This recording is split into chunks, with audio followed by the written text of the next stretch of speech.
நம்முடைய கர்த்தரும் இரட்சகருமாய் இருக்கிற ஆண்டவராகிய இயேசு கிறிஸ்துடைய நாமத்தினாலே நான் உங்களை வாழ்த்துகிறேன். கர்த்தருடைய வார்த்தையை கொண்டு உங்களோடு இடைப்படுவதில் நான் மகிழ்ச்சி அடைகிறேன். சமீபத்தில் நான் என்னுடைய தகப்பனாரை குறித்து சில காரியங்கள் நான் யோசித்து கொண்டிருந்தேன். என்னுடைய தகப்பனார் இறந்து பல வருடங்கள் ஆகி போயிற்று. ஆனாலும் சில நேரங்களில் அவருடைய நினைவுகள் வருகிற பொழுது அவருடைய கடைசி நாட்கள் எனக்கு ஞாபகத்திற்கு வரும். ஏனென்று சொன்னால், கடைசி நாட்களில் அவரோடு அதிகமாக நான் நேரம் செலவு செய்தேன், நெருங்கியிருந்தேன். அந்த கடைசி நாட்களில் அவருக்கு ஞாபக மறதி வந்து அவர் யார் என்பதை மறந்து போனார். அது மாத்திரமல்ல, உறவுகளையும் மறந்து போனார். உதாரணமாக, சில நேரத்தில் நான் என்னுடைய வீட்டில் என்னுடைய அறையில் உட்கார்ந்து நான் படித்து கொண்டிருப்பேன். திடீரென்று வருவார். வந்து அறையை எட்டி பார்ப்பார்.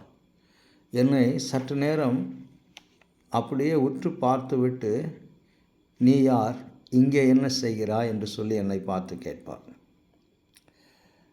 அவருடைய மகன் நான் என்பதை அவர் வயதான பொழுது மறந்து போனார். பிள்ளைகளை மறந்து போனார். அவர் எங்கே இருக்கிறார் என்பதை மறந்து போனார். ஒரு 3 மாதங்கள் ஏறக்குறைய அவர் அப்படியே இருந்தார். நடமாடும் பொழுதும் அப்படியாகவே இருந்தார். எனக்கு அருமையான தேவனுடைய பிள்ளைங்களை, இது இன்றைக்கு அநேகருடைய வாழ்க்கையில் பார்க்கிறோம். இப்பொழுது என்னுடைய மாமனார் அந்த ஒரு நிலையில் தான் இருக்கிறார்.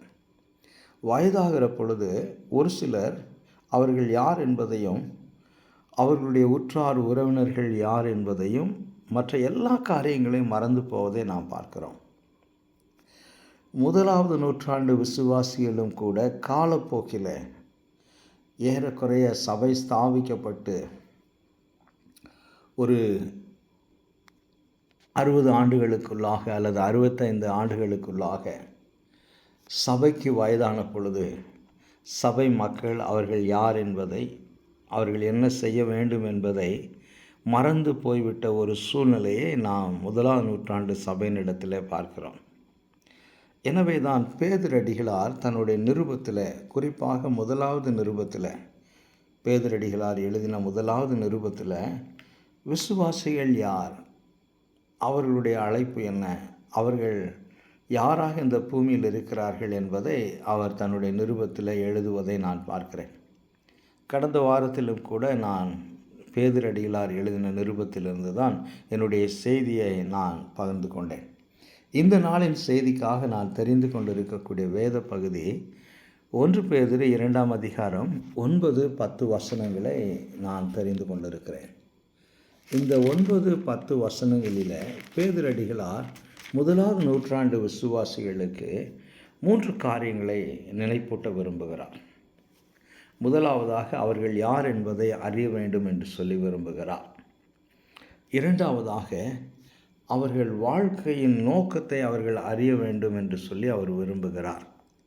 3வதாக, அவர்களுக்கு என்ன நடந்தது என்பதையும் அவர்கள் அறிய வேண்டும் என்று சொல்லி பேதுரடிகளார் விரும்புவதை இந்த வார்த்தையின் மூலமாக ஆவியானவர் நமக்கு எழுதியிருக்கிறார். எனக்கு அருமையான தேவனுடைய பிள்ளைகளே, அந்த வசனங்களை நான் உங்களுக்காக வாசிக்க விரும்புகிறேன். உங்களுடைய கரத்திலும் வேதாகமம் இருக்கும் என்றால் தயவுசெய்து எடுத்து வைத்து கொள்ளுங்கள். 1 பேதுரு 2ஆம் அதிகாரம் 9-10 வசனங்கள். நீங்களோ உங்களை அந்தகாரத்தினின்று தம்முடைய ஆச்சரியமான ஒளியினிடத்திற்கு வரவழைத்தவருடைய புண்ணியங்களை அறிவிக்கும்படி தெரிந்து கொள்ளப்பட்ட சந்ததியாயும், ராஜரீகமான ஆசாரிய கூட்டமாயும், பரிசுத்த ஜாதியாயும், அவருக்கு சொந்த ஜனமாயும் இருக்கிறீர்கள்.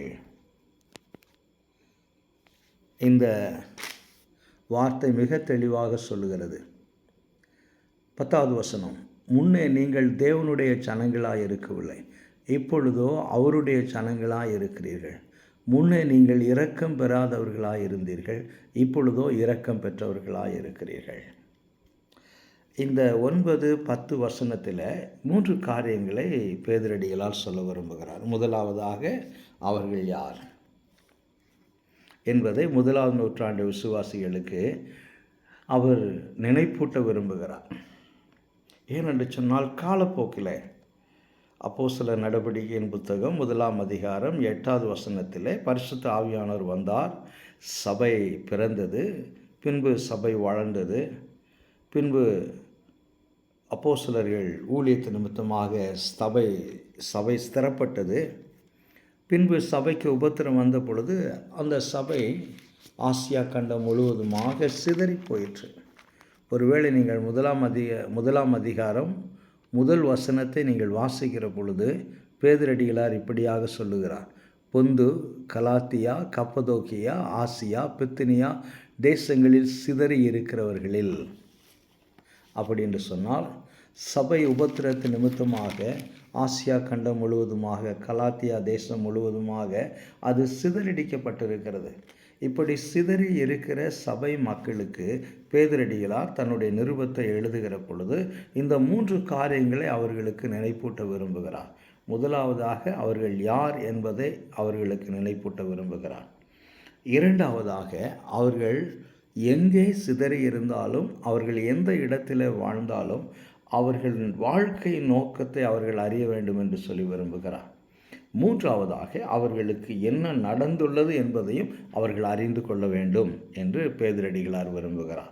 சரி, முதலாவதாக நீங்கள் யார் அல்லது அவர்கள் யார் என்று சொல்லி பேதுரடிகளார் சொல்லுகிற பொழுது இங்கே 4 காரியங்களை சொல்லுகிறார். ஒருவேளை 9வது வசனத்தை வாசித்து பார்ப்பீர் என்றால், நீங்கள் தேவனால் தெரிந்து கொள்ளப்பட்டவர்கள். நீங்கள் தேவனால் தெரிந்து கொள்ளப்பட்டவர்கள். அது அவர்களுக்கு ஒரு விசேஷித்தமான காரியம். ஒன்று. இரண்டாவதாய் பார்க்கிற பொழுது நீங்கள் ராஜரீக ஆசாரியர்கள். ஒருவேளை இந்த நிருபத்தை நீங்கள் வாசித்து பார்ப்பீர்கள் என்றால், விசுவாசிகளை பார்த்து நீங்கள் அந்நியராக இருக்கிறீர்கள், நீங்கள் பரதேசிகளாக இருக்கிறீர்கள், நீங்கள் அறியப்படாதவர்களாக இருக்கிறீர்கள் என்று பேதுரடிகளார் சொல்லுகிறார். 1ஆம் அதிகாரம் 17வது வசனத்தை வாசித்து பார்க்கிற பொழுது இங்கே பரதேசிகளாய் சஞ்சரிக்கும் அளவும் விசுவாசிகளை பார்த்து ஒரு புறத்திலே நீங்கள் பரதேசிகள் என்று சொல்லுகிறார். அதே போல் 11வது வசனத்திலே நீங்கள் வாசிக்கிற பொழுது அந்நியர்களும் பரதேசிகளுமாய் இருக்கிற நீங்கள்.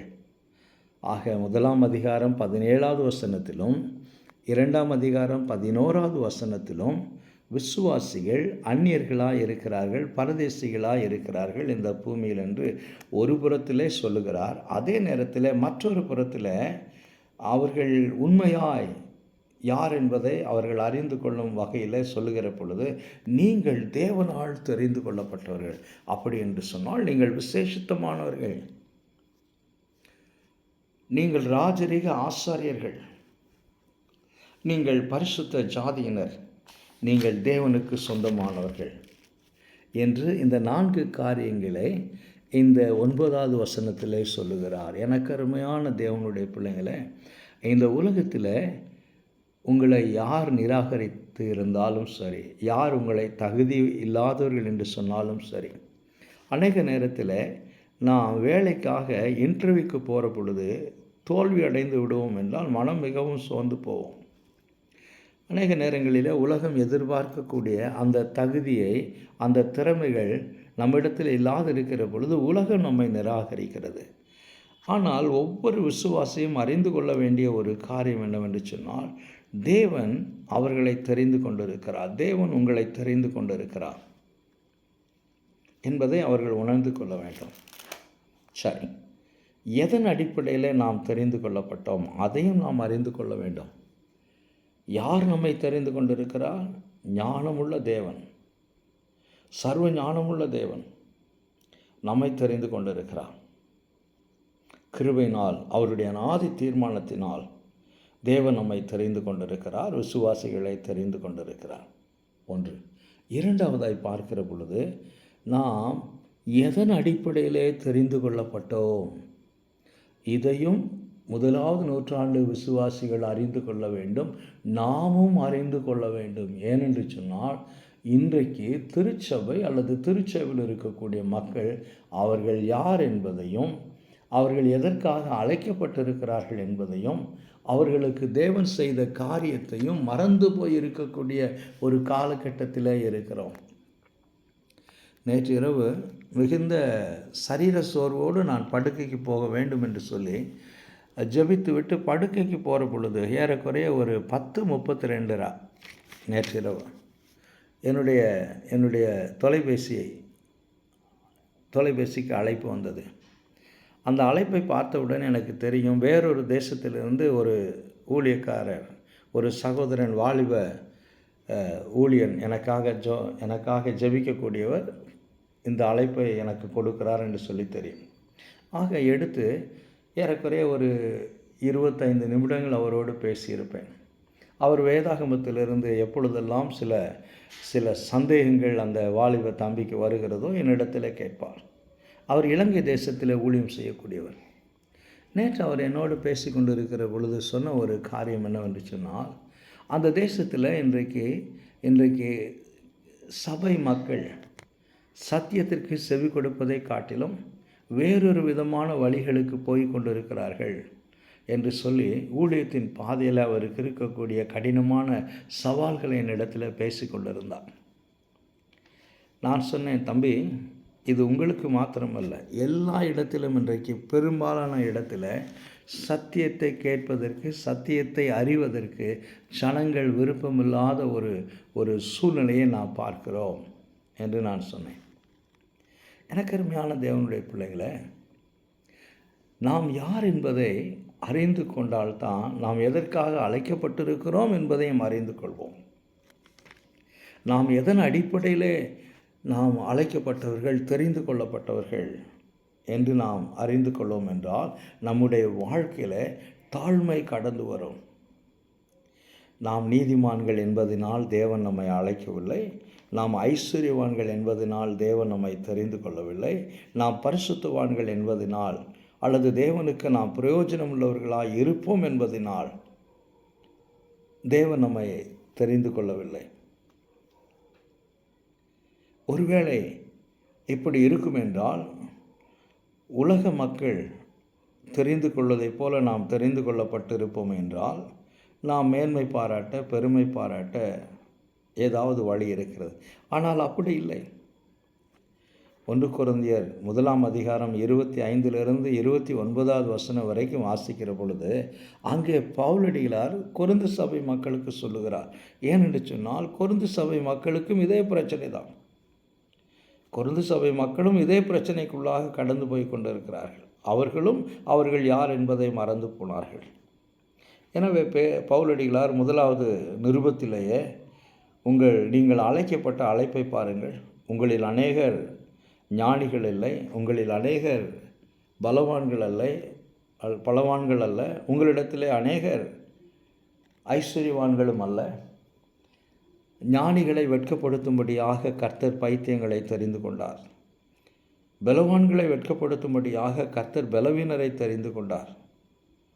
உள்ளவைகளை அவமானப்படுத்தும்படி தேவன் இல்லாதவைகளை தெரிந்து கொண்டார் என்று சொல்லி கொரிந்து சபை மக்களை கர்த்தர் எந்த நிலைமையிலே தெரிந்து கொண்டார் என்று சொல்லிவிட்டு கடைசியில் அந்த 1 கொரிந்தியர் 1 ஏன் அப்படி செய்தார்?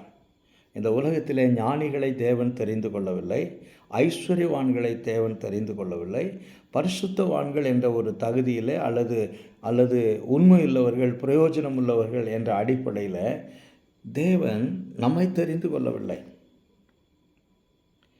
மேலும் ரோமர் 5 எடுத்து வாசிக்கிற பொழுது 8-9 நாம் வாசித்து பார்க்கிற பொழுது, நாம் அக்கிரமக்காரர்களாக இருந்த பொழுது தேவன் நம்மை தெரிந்து கொண்டார். நாம் பாவிகளாக இருக்கிற பொழுது தேவன் நம்மை தெரிந்து கொண்டார். நாம் பலவீனர்களாக இருக்கிற பொழுது தேவன் நம்மை தெரிந்து கொண்டார். நாம் உண்மை இல்லாதவர்களாக இருக்கிற பொழுது தேவன் நம்மை தெரிந்து கொண்டார். நாம் கீழ்ப்படியாதவர்களாக இருக்கிற பொழுது தேவன் நம்மை தெரிந்து கொண்டார். நாம் அவரை தேடாதவர்களாக இருக்கிற பொழுது தேவன் நம்மை தெரிந்து கொண்டார்.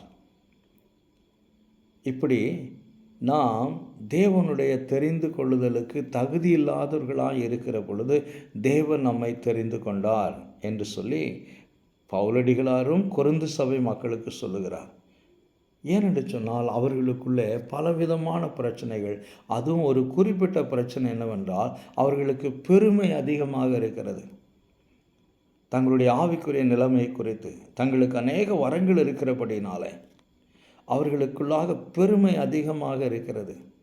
எனவே தான் பவுலடிகளார் அந்த நிருபத்தை எழுதுகிற பொழுது, தேவன் பைத்தியங்களையும் பலவீனர்களையும் இல்லாத ஜனங்களையும் தரித்திரர்களையும் தேவன் தெரிந்து கொண்டார் என்று சொல்லிவிட்டு 1 அதிகாரம் 29வது வசனத்தில், எந்த மனுஷனும் தேவனுக்கு முன்பாக பெருமை பாராட்டக்கூடாது.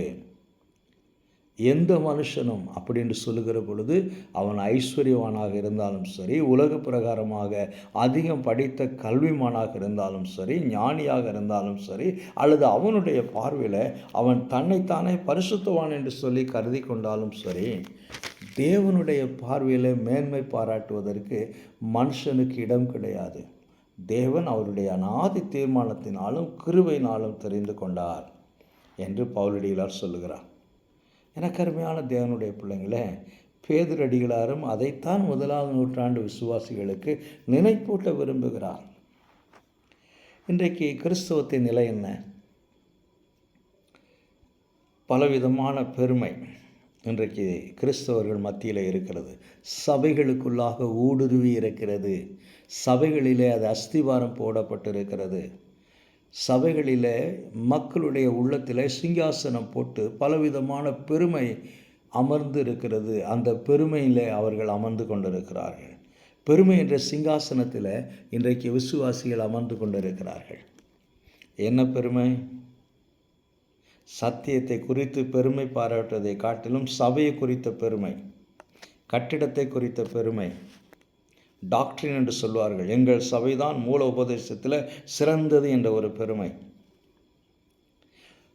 திரளான கூட்டம் அங்கே வருகிறது என்று கூட்டத்தை குறித்த பெருமை, பதவியை குறித்த பெருமை, வருமானத்தை குறித்த பெருமை, இன்னும் சொல்லிக்கொண்டே போகலாம். தங்களுக்கு இருக்கக்கூடிய உலக பிரகாரமான ஸ்லாக்கியங்களை குறித்த பெருமை, பதவியை குறித்த பெருமை, அழகை குறித்த பெருமை, இப்படி பலவிதமான பெருமைகளினால் இன்றைக்கு திருச்சபையின் மக்கள் நிறைந்திருக்கிறார்கள். சமீபத்தில் நான் ஒரு கூட்டத்திலே வாலிப பிள்ளைகள் மத்தியில் பேசி கொண்டிருந்தேன்.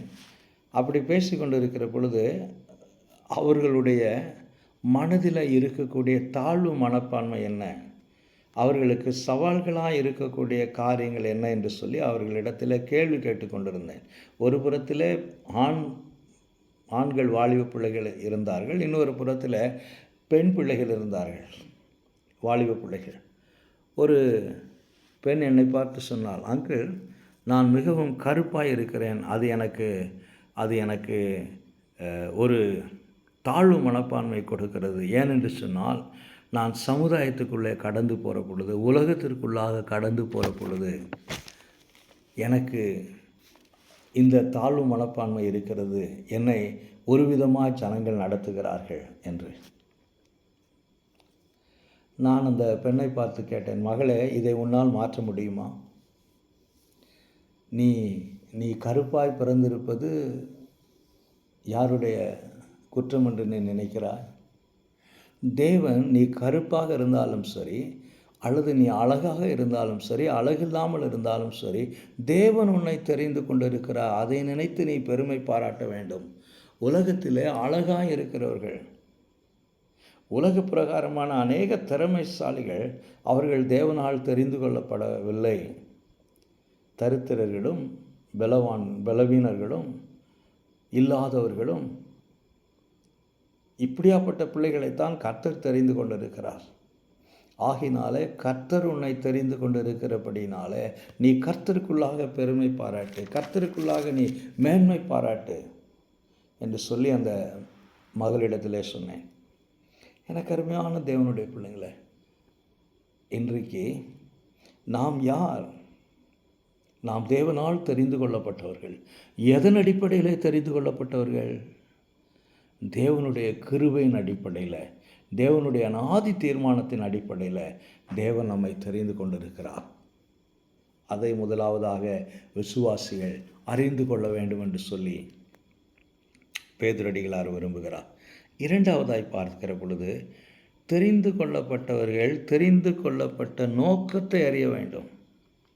இது இன்றைக்கு கிறிஸ்தவ சமுதாயத்தில் திருச்சபையின் மத்தியில் காணப்படக்கூடிய இரண்டாவது ஒரு பலவீனம் அல்லது குறைபாடு என்று சொல்ல விரும்புகிறேன். முதலாவது நாம் பார்க்கிற பொழுது, பழைய ஏற்பாட்டில் பார்க்கிற பொழுது, இஸ்ரவேல் தேசத்து ஜனங்களை கர்த்தர் ஒரு நோக்கத்திற்காக தெரிந்து கொண்டார். நான் சமீபத்தில் என்னுடைய தனிப்பட்ட ஒரு காரியத்திற்காக ரோமர்கள் நிருபத்தை முழுமையாக உட்கார்ந்து படித்தேன்.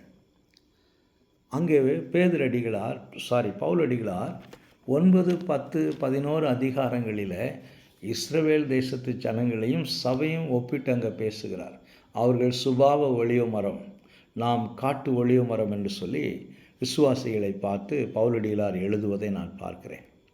அந்த சுபாவ ஒளிவ மரத்தை, தேவனால் தெரிந்து கொள்ளப்பட்ட அந்த பழைய ஏற்பாட்டு இஸ்ரவேல் தேசத்து மக்களை, சபையை கர்த்தர் ஏன் இப்பொழுது அவர்களை நிராகரித்திருக்கிறார் என்று சொல்லி பார்க்கிற பொழுது, தேவன் அவர்களை எதற்காக தெரிந்து கொண்டார் என்பதை அவர்கள் அறியாமல் போனார்கள். அவர்கள் யார் என்பதை அறியாமல் போனார்கள். அவர்களுக்குள்ளாக வீணாக பெருமை வந்தது. தீர்க்கதரிசிகளை குறித்த பெருமை, அவர்களிடத்தில் வேதாகமம் இருப்பதை குறித்த பெருமை, அவர்களிடத்தில் சாலமன் கட்டின ஆலயம் இருப்பதை குறித்த பெருமை, இப்படி பலவிதமான பெருமைகள் அவர்களுக்குள்ளாக கடந்து வந்து தேவன் எந்த நோக்கத்திற்காக அவர்களை தெரிந்து கொண்டார் என்பதை காணக்கூடாதபடி அவர்கள் கண்கள் மறைக்கப்பட்டது. எனவே எனக்கருமையான தேவனுடைய பிள்ளைங்களை, நாம் எதற்காக தெரிந்து கொள்ளப்பட்டோம் என்ற நோக்கத்தையும் நாம் அறிய வேண்டும். ஒவ்வொரு முறையிலும் அல்லது ஒவ்வொரு துறையிலும் தேர்வு செய்யப்பட்டவர்கள் எதற்காக அவர்கள் தேர்வு செய்யப்பட்டார்களோ அந்த பணியை நிறைவேற்ற வேண்டும். உதாரணமாக, காவல்துறையில் தேர்வு செய்யப்பட்டவர்கள் சட்ட ஒழுங்குகளையும் மக்களையும் பாதுகாக்கும் பணியில் ஈடுபட வேண்டும். இராணுவ வீரர்கள் இராணுவத்திற்காக தெரிந்து கொள்ளப்பட்டவர்கள் தேசத்தின் நலனை பாதுகாக்க வேண்டும். ஆசிரியர்கள் மாணவர்களுக்கு கல்வியையும் ஒழுக்கத்தையும் கற்றுத்தர வேண்டும். மருத்துவர்கள் மருத்துவ பணியின் மூலமாக மக்களுக்கு சுகாதாரத்துறையிலே சேவை செய்ய வேண்டும். அரசியல்வாதிகள் மக்களால் தேர்வு செய்யப்பட்ட பிரதிநிதிகள் மக்களுக்காக பணி செய்ய வேண்டும். இப்படி உலக பிரகாரமாய் தேர்வு செய்யப்பட்ட மக்கள் எந்த துறையில் எந்த நோக்கத்திற்காக தேர்வு செய்யப்பட்டார்களோ அந்த நோக்கத்தை அவர்கள் நிறைவேற்ற வேண்டும். இப்படி இருக்க திருச்சபையின் மக்களாகிய நாம், விசுவாசிகளாகிய நாம் எதற்காக தேவனால் தெரிந்து கொள்ளப்பட்டோம்? அதை விசுவாசிகள் அறிந்து கொள்ள வேண்டும். அதை அறிந்து கொள்ளவில்லை என்றால் அவர்கள் விசுவாசியாக இருப்பதில் எந்த பிரயோஜனம் கிடையாது. அவர்கள் விசுவாசி என்று சொல்லி தங்களை அழைத்து கொள்வதில் எந்த விதமான பிரயோஜனம் கிடையாது. எனவே தான் பேதுரடிகளார் இரண்டாவதாக திருச்சபையின் மக்கள் தெரிந்து கொள்ளப்பட்டதை நோக்கத்தை அறிய வேண்டும் என்னவென்று சொல்லி பார்க்கிற பொழுது, நாம் 1 அதிகாரம் 9வது வசனத்தில், பேதுரடிகளார் 2வது அதிகாரம் 9வது வசனத்தில், நீங்களோ உங்களை அந்தகாரத்தில் நின்று தம்முடைய ஆச்சரியமான ஒளியினிடத்திற்கு வரவழைத்தவருடைய புண்ணியங்களை அறிவிக்கும்படியாக தெரிந்து கொள்ளப்பட்டவர்கள். அப்படி என்றால் என்ன சொல்ல பேதுரடிகளார் விரும்புகிறார்? அழைக்கப்பட்டவர்கள் அழைத்தவரின் புண்ணியங்களை அறிவிக்க வேண்டும். என்ன புண்ணியம்? அவர்கள் எந்த நிலைமையில் இருந்தார்கள்? அழைக்கப்பட்டவர்கள் எந்த நிலைமையில் இருந்தார்கள்? அவர்கள் அழைக்கப்படுகிற பொழுது அவர்கள் அந்தகாரத்தில் இருந்தார்கள். அந்தகாரத்தில் இருந்தவர்களை அவர்களுடைய சுய கிரியையினாலோ அல்லது அவர்களுடைய நல் வாழ்க்கையினாலோ அல்லது அவர்களுடைய எந்த விதமான முயற்சியினாலோ தேவன் அவர்களை அந்தகாரத்தில் நின்று தம்முடைய ஆச்சரியமான ஒளிக்க அழைக்கவில்லை. அது தேவனுடைய அநாதி தீர்மானம், தேவனுடைய அனந்த ஞானம், தேவனுடைய கிருபை. எனவேதான் பேதுரடிகளார் சொல்லுகிறார், அந்தகாரத்தில் நின்று ஆச்சரியமான ஒளியின் இடத்திற்கு அழைத்தவரின் குணாதிசயத்தை அறிவிக்க வேண்டும். யாருக்கு அறிவிக்க வேண்டும்? இன்னும் அந்தகாரத்தில் இருக்கிறவர்களுக்கு, இன்னும் இருளிலே நடக்கிறவர்களுக்கு, இந்த ஆச்சரியமான தேவனை அறியாதவர்களுக்கு அவர்களுக்காக மனிதனாய் கடந்து வந்து பாவிகளை மன்னிக்கிறவரும், சிலுவையிலே பாடுபட்டு இரத்தம் சிந்தி மரித்தவரும், இலவசமாய் மீட்பை உண்டாக்கினவரும், 3ஆம் நாளிலே மரித்தாலும் உயிர்த்தெழுந்தவருமாய் இருக்கிறவரும், மீண்டும் வருவேன் என்று வாக்குத்தத்தம் கொடுத்தவரையும், உங்களை பரலோகத்திற்கு நித்திய வாழ்விற்கு அழைத்து செல்வேன் என்று வாக்குறுதி கொடுத்தவருமான நம்முடைய தேவனையும் அவருடைய மேன்மையான குணாதிசயங்களையும் அறிவிக்கும்படியாக நாம் தெரிந்து கொள்ளப்பட்டிருக்கிறோம். இதுதான் சபையினுடைய நோக்கம், இதுதான் சபையினுடைய அஸ்திவாரம். இதை மறந்து போகிற எந்த விசுவாசியும் விசுவாசி கிடையாது. இதை செயல்படுத்தாத எந்த சபையும், எவ்வளவு பெரிய சபையாக இருந்தாலும் சரி, அந்த சபைக்குள்ளாக எவ்வளவு நிகழ்ச்சிகள் நடந்தாலும் சரி, அது தேவனுடைய பார்வையில் சபையாக கருதப்பட முடியாது. அந்தகாரத்தினின்று உங்களை ஆச்சரியமான ஒளியினிடத்திற்கு வரவழைத்தவருடைய குணாதிசயங்களை, அவருடைய திட்டங்களை இன்னும் அவரை அறியாத ஜனங்களுக்கு, இருளில் இருக்கிற ஜனங்களுக்கு, மீட்பின் மேன்மையை உணராத ஜனங்களுக்கு இந்த மீட்பை இலவசமாய் கல்வாரி சிலுவையில் பாடுபட்டு உண்டாக்கின அந்த தேவனை அறிவிக்க வேண்டிய ஒரு பெரிய அழைப்பை விசுவாசிகள் பெற்றிருக்கிறார்கள், திருச்சபை பெற்றிருக்கிறது. இதை பேதுரடிகளார் 1வது நூற்றாண்டு விசுவாசிகளுக்கு, நீங்கள் சிதறடிக்கப்பட்டிருந்தாலும் சரி, நீங்கள் உபத்திரத்திற்குள்ளாக இருந்தாலும் சரி, நீங்கள் தரித்திரத்தில் இருந்தாலும் சரி, நீங்கள் வறுமையில் இருந்தாலும் சரி, நீங்கள் எங்கே என்ன நிலைமையில் இருந்தாலும் சரி, இதை நீங்கள் அறிவிக்கும்படியாய் தெரிந்து கொள்ளப்பட்டவர்கள். எப்படி அறிவிக்கலாம்? எந்த சூழ்நிலையில் அறிவிக்கலாம்? குறிப்பாக இன்றைக்கு நம்முடைய தேசத்தில் இருக்கிற சூழ்நிலை நாம் பார்க்கிற பொழுது எப்படி நாம் அறிவிக்க முடியும்? 2 வழிகளில் அதை செய்ய முடியும். ஒன்று, நம்முடைய வாயின் வார்த்தைகளினால். எங்கெல்லாம் வாய்ப்பு கிடைக்கிறதோ அங்கேயெல்லாம் நம்முடைய வாயின் வார்த்தையினால் தேவனை பற்றி, அவருடைய திட்டங்களை பற்றி, அவர் உண்டாக்கின மீட்பின் அந்த மேன்மையை பற்றி, மீட்பின் இரகசியத்தை பற்றி, மீட்பரை பற்றி அறிவிக்க வேண்டும். ஒருவேளை எங்கேயெல்லாம் வாய்ப்புகள் இல்லையோ அங்கேயெல்லாம் விசுவாசிகள் தங்களுடைய வாழ்க்கையின் மூலமாக அதை அறிவிக்க வேண்டும். 1வது நூற்றாண்டிலே தேவனால் தெரிந்து கொள்ளப்பட்ட அப்போஸ்தலர்களும் திருச்சபை மக்களும் இதில் உறுதியாக இருந்தார்கள். கடந்த வாரத்தில் தான் நான் அப்போஸ்தலர் நடவடிக்கையின் புத்தகத்தை நான் படித்து முடித்தேன். எனக்கு அருமையான தேவனுடைய பிள்ளைகள், அந்த புத்தகத்தில் ரோம அரசாங்கத்தின் மூலமாய் பல எதிர்ப்புகளை, பல போராட்டங்களை, பல சவால்களை சந்தித்த சபை 1வது நூற்றாண்டு சபை. எந்த விதமான பெரிய ஸ்லாக்கியங்கள் இல்லாத சபை.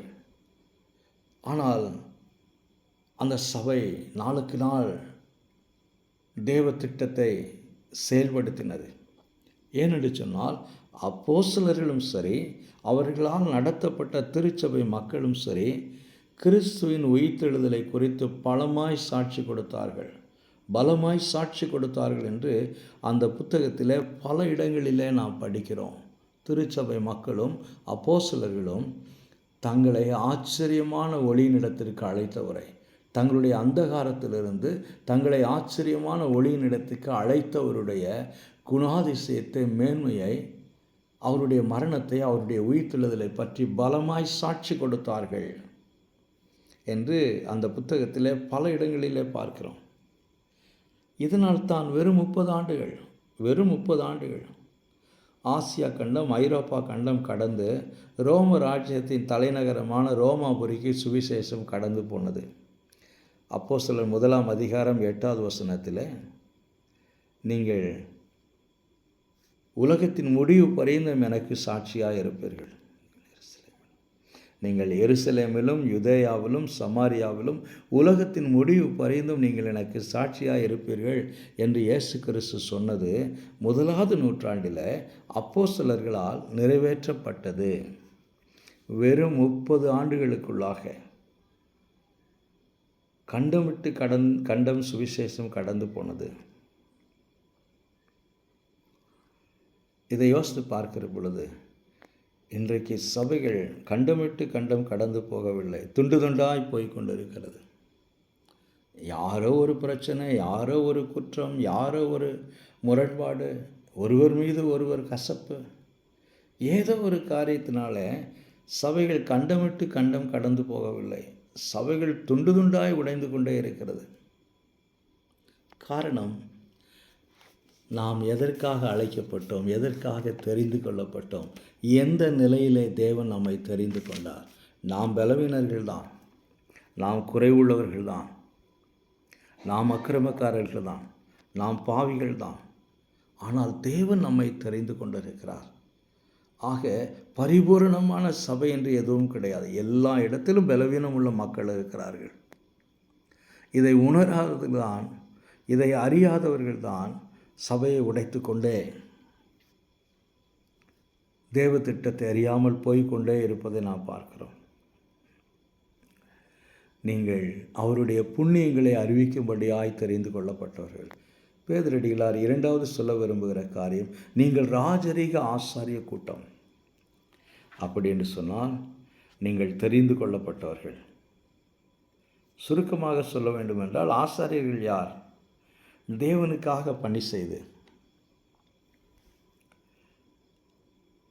தேவனுக்காக பணி செய்யும்படியாய் தெரிந்தெடுக்கப்பட்டவர்கள், பிரித்தெடுக்கப்பட்டவர்கள், தேவ சமூகத்தில் கடந்து போகும் சிலாக்கியத்தை பெற்றவர்கள், தேவனை தரிசிக்கும் சிலாக்கியம் பெற்றவர்கள். அது மாத்திரமல்ல, மனிதனுக்காக தேவனிடத்திலே போய் மனிதனுக்காக பரிந்து பேசக்கூடியவர்கள்.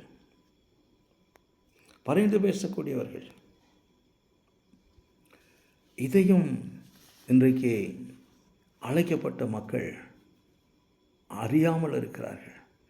ஐயா, சமீபத்தில் கும்பமேளா என்று ஒன்று நடந்தது. 64 கோடி ஜனங்கள் போய் அதில் அந்த தண்ணீரில் குளித்தார்கள் என்று சொல்லி கடைசி நாளிலே செய்தி வந்தது. இந்த தேசத்தினுடைய பெரும்பாலான ஜனங்கள். அதற்கு பின்பு மகா சிவராத்திரி வந்தது. எத்தனை பேர் இதில் பங்கு பெற்று இருளிலே டான்ஸ் ஆடினார்கள். யோசித்து பார்ப்போம். இதுதான் ஐயா இன்றைக்கு உலகத்தில் இருக்கக்கூடிய மக்கள், அறியாமையில் இருக்கக்கூடிய மக்களுடைய நிலை. ஆனால் தேவனால் தெரிந்து கொள்ளப்பட்டவர்கள், ராஜரீக ஆசாரிய கூட்டமாக இருக்கும்படியாய் தெரிந்து கொள்ளப்பட்டவர்கள், இந்த அறியாத ஜனங்களுக்காக பரிந்து பேசும்படியாய் தெரிந்து கொள்ளப்பட்டவர்கள், தேவ சமூகத்தில் போய் மன்றாடும்படியாய் தெரிந்து கொள்ளப்பட்டவர்கள். என்ன நிலைமையில் இருக்கிறோம்? யோசித்து பார்க்க வேண்டும். மூன்றாவதாய் பார்க்கிற பொழுது, நீங்கள் பரிசுத்த ஜாதியினர். பேதுரடிகளார் அதையும் வலியுறுத்த விரும்புகிறார். அப்படி என்றால் நீங்கள் பிரித்தெடுக்கப்பட்டவர்கள். இந்த 1 பேதுரு 1 அதிகாரம் 15வது வசனத்தை வாசிக்கிற பொழுது, உங்களை அழைத்தவர் பரிசுத்தராய் இருக்கிறதைப் போல நீங்களும் உங்கள் நடக்கைகள் எல்லாவற்றிலும் பரிசுத்தராயிருங்கள். இதையும் இன்றைய கிறிஸ்தவ சமுதாயம் மறந்து போன ஒன்றாக இருக்கிறது. இது நமக்கு பெரிய ஒரு சவால்.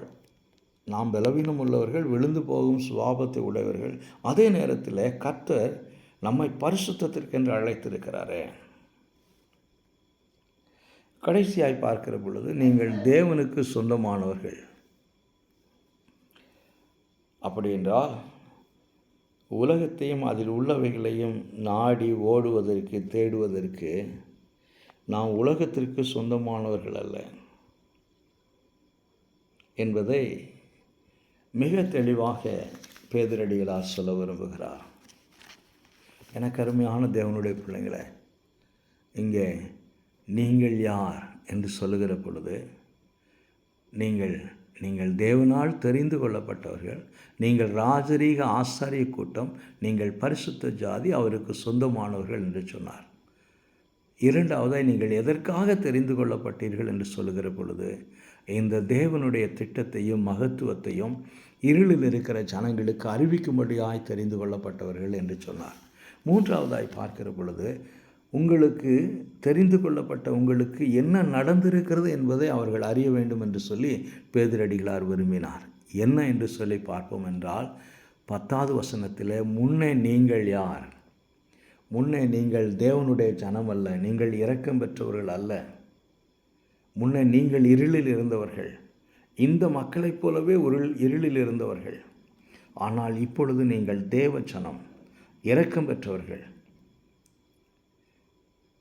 எனவேதான் ஒவ்வொரு விசுவாசியும் இதை உணர வேண்டும் என்று சொல்லி பேதுரடிகளார் விரும்பினார். எனக்கு அருமையான தேவனுடைய பிள்ளைகளே, இந்த வசனங்கள் நமக்கு சொல்ல விரும்புகிற காரியம் என்ன? இந்த வசனங்கள் நமக்கு சொல்ல விரும்புகிற காரியம் என்ன? நாம் யார் என்பதை அறியும் அறிவு நமக்கு நாளுக்கு நாள் அதிகரித்து கொண்டிருக்கிறதா?